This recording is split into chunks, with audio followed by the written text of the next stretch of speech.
నమస్తే welcome to our channel. Andhra Pradesh deputy CM power star Pawan Kalyan cinema వస్తుందంటేనే వైసీపీ పెద్ద ఎత్తున విమర్శలు చేస్తుంది. మరి అదేంటో విచిత్రంగా వైసీపీ కీలక నేత అయినటువంటి అంబటి రాంబాబు ఈ సినిమా సూపర్ సక్సెస్ కావాలి అంటూ కోరుకుంటున్నానంటూ ట్వీట్ చేశారు. మరి మొత్తానికి అంబటి కళ నెరవేరిందా? అసలు ఓజీ సినిమా ఎలా ఉంది తెలుసుకునే ప్రయత్నం చేద్దాం. దీన్ని విశ్లేషించడానికి మనతో పాటుగా ఉన్నారు ప్రముఖ రాజకీయ విశ్లేషకులు జగదేవ్ గారు. నమస్తే సార్. నమస్తే అమ్మ. Power star Pawan Kalyan cinema వస్తుందంటే చాలు ఆయన రేట్లకు పెంచుకోవడానికే చూస్తున్నారు, ప్రమోషన్స్కి వెళ్ళడానికే చూస్తున్నారు, అధికార దుర్వినియోగానికి పాల్పడుతున్నారు అంటూ కోర్టులో పిటిషన్లు వేస్తారు సార్, పిల్ దాఖలు చేస్తారు. కానీ ఏంటో అంబటి రాంబాబు గారు కొత్తగా ఈ ఓజీ సినిమా వచ్చే ముందు, రిలీజ్ అయ్యే ముందు ఈ సినిమా సూపర్ సక్సెస్ కావాలి అంటూ ఒక ట్వీట్ చేశారు. నిజంగా సినిమా ఏ విధంగా ఉంది? సక్సెస్ అయిందంటారా? అంబటి రాంబాబు కళ నెరవేరిందంటారా? ఏం చెప్తారు? ఫస్ట్ ఆఫ్ ఆల్ మాజీ మంత్రి అంబటి రాంబాబు గారికి థ్యాంక్స్ చెప్పాలి. అండ్ మోర్ ఓవర్ ఓజీ టీమ్కి కంగ్రాచులేషన్స్. ఎందుకంటే నిన్న అర్ధరాత్రి నుంచే అన్ని ఛానల్స్ రివ్యూస్ చూస్తే వర్స్ట్ కేసులో అందరూ 2.5 ఇచ్చారు, కానీ అందుకని తక్కువ ఇవ్వలే. ఒక మామూలు సినిమాకే 2.5 ఇస్తే సినిమా బాగుందిరా, యావరేజ్ సినిమారా అనే టైప్లో డిప్యూటీ సీఎం అనేది ఇప్పుడు పక్కన పెడితే power star Pawan Kalyan image ఎవరిని మ్యాచ్ చేయలేం. ఇంక ఇండస్ట్రీలో పేర్లు అనవసరం. సో అటువంటి పర్సన్ స్క్రీన్ మీద కనబడితే చాలు కొట్టేసుకునే జనాలు వరుసగా ఒక 10 ఫ్లాపులైనా ఇండస్ట్రీలో ఏకచిత్రాధిపత్యంగా సూపర్ స్టార్గా ఉన్న ఏకైక స్టార్ ఎవరంటే పవన్ కళ్యాణ్. నాకు తెలిసి జల్సా వరకు కూడా 10 ఎన్నో ఫ్లాపులు. ఎక్కడైనా ఇమేజ్ తగ్గిందా? లేదే. అది కదా స్టార్డమ్ అంటే. సరే, దీనికి మాజీ మంత్రి అంబటి రాంబాబు గారు ఇలా చేయడంలో చాలా వ్యంగ్యంతో చెప్పాడు ఆయన, నాకు అనిపించింది. ఎందుకంటే ఇంతకుముందు బ్రో సినిమా వచ్చింది పవన్ కళ్యాణ్. అందులో ఒక మధ్యలో పబ్బు సీన్ ఉంటుంది. అందులో ఏంటి సోంబాబు ఆ స్టెప్ ఏంటి అని చెప్పి అడుగుతాడు ఆయన. సో దాన్ని మన 30 Seconds పృథ్వీ గారు చేశారు. సో దాన్ని ఆయన్నే చేశారు, రాంబాబు గారిని ఇమిటేట్ చేశారు అనే ఉద్దేశంలో, అంటే నెటిజన్స్ ట్రోల్ చేశారు. అది ట్రోల్ చేయడం నన్నే అన్నారేమో అనుకుంటే వెంటనే ఆయన ప్రెస్ మీట్ పెట్టేసి ఇంకా నిత్య పెళ్లి కొడుకు, ఎప్పుడు ఇంకోటి ఏదో సంథింగ్ 10 పెళ్ళిళ్ళోడు అని రకరకాల ఇగో ఇప్పుడే రిజిస్ట్రేషన్ చేసా, వీటి మీద సినిమాలు తీయబోతున్నా అని చెప్పి ఒక ప్రెస్ మీట్ పెట్టి కూడా ఆయన ఆవేశాన్ని ఆక్రోశాన్ని కక్కేశాడు అంబటి రాంబాబు గారు. సో ఇప్పుడు దీనికి ఎందుకు ఇలా అంటే, దీనికి ముందు వచ్చిన సినిమా హరిహర వీరమల్లు ఉంది. అది ఎందుకో ఆశించినంత స్థాయిలో ఆడలే. మేబీ చావా సినిమా ఎఫెక్ట్ అయ్యుండొచ్చు నేను అనుకోవడం. తర్వాత క్రిష్ తీసుకున్న ప్రాజెక్టు కొన్ని కారణాల వల్ల ఆయన తప్పుకొని మన గీతాకృష్ణ డైరెక్ట్ చేయాల్సి వచ్చింది, ఏఎం రత్నం గారి పెద్ద అబ్బాయి.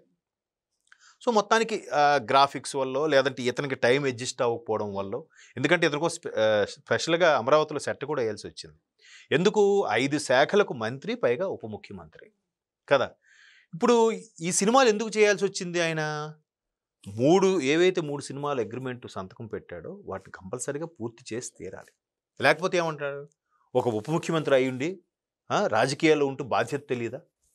అలాగైనా చేస్తారు, వాడు ప్రొడ్యూసర్ ఎంత నష్టపోయినా పర్వాలేదా అంటా ఈ నోర్లే. సరే, 3 అగ్రిమెంట్ ఏంటేంటి? హరిహర వీరమల్లు, ఓజీ, ఉస్తాద్ భగత్ సింగ్. ఇంకా ఉస్తాద్ భగత్ సింగ్ కూడా అయిపోవచ్చింది, దాన్ని కూడా పోస్ట్ ప్రొడక్షన్ వర్క్స్ ఏవో పెండింగ్ ఉన్నాయి.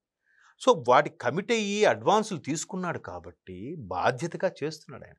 అది కూడా విత్ ద ప్రెజెన్స్ ఆఫ్ ముఖ్యమంత్రి గారి పర్మిషన్ తీసుకొని చేశారు. అది కూడా ఒక ప్రెస్ మీట్లో చెప్పాడు. సో ఇటువంటి పరిస్థితుల్లో సో ముఖ్యమంత్రి గారి పర్మిషన్ తీసుకొని నా ఇలా ఉన్నాయి అంటే ఆయన కూడా ఏంటి సినిమాలా అని అడిగారట.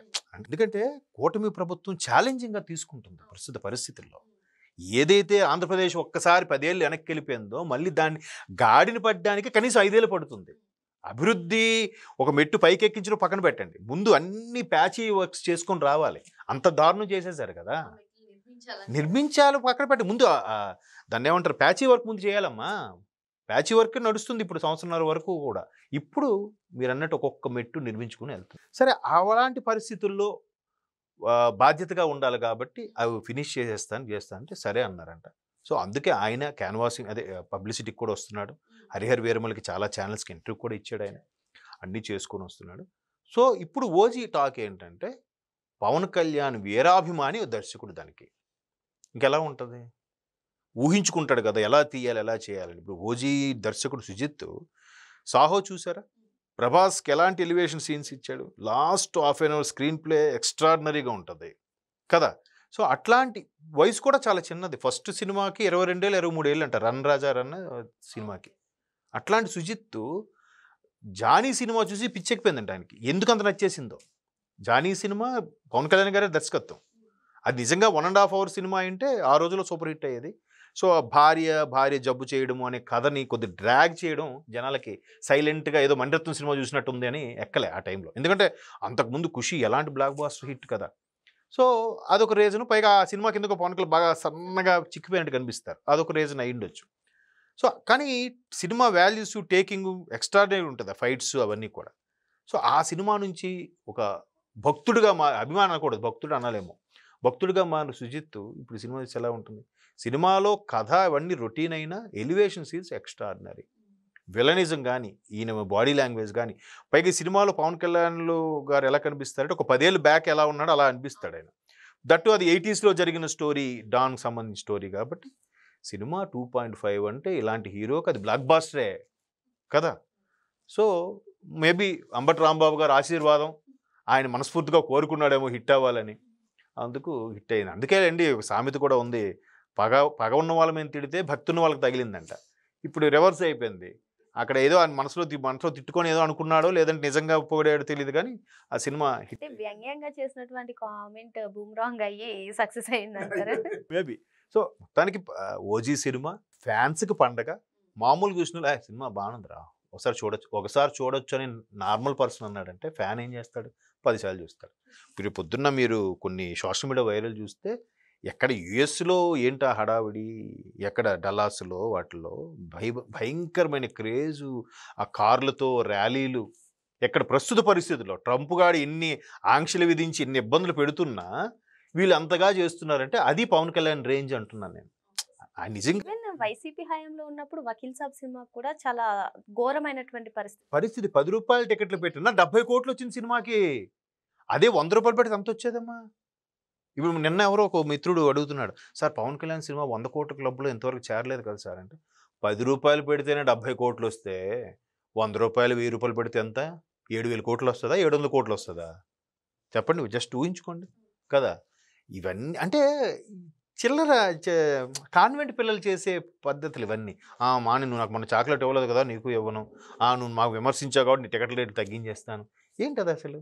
తమ్ముడు ప్యాకెట్ రాజకీయం అది ఉందాగా ఉండాలి. పవన్ కళ్యాణ్ గారి మీద ఉన్నటువంటి ఈ ద్వేషాన్ని సినీ ఇండస్ట్రీకి అంటే ప్రొడ్యూసర్స్ కానివ్వండి, డైరెక్టర్స్ కానీ వాళ్ళకి ఎంత ఎఫెక్ట్? ఎక్కడ తాడేపల్లి మెయిన్ రోడ్ నుంచి చిరంజీవి అంటే ఏ రేంజ్ అమ్మా కదా. ప్రధానమంత్రి గారే మన ప్రమాణ స్వీకారం వచ్చినప్పుడు మోదీ గారు పవన్ కళ్యాణ్ చేయి పట్టుకొని వెళ్ళి చిరంజీవి గారి దగ్గరికి వెళ్ళి చెయ్యెత్తాడంటే అది చిరంజీవి గారి రేంజ్. ఆయన్ని, మహేష్ బాబుని, ప్రభాస్ని అక్కడ వరకు నడిపించాడే. అది ఎంత తప్పు కదమ్మా.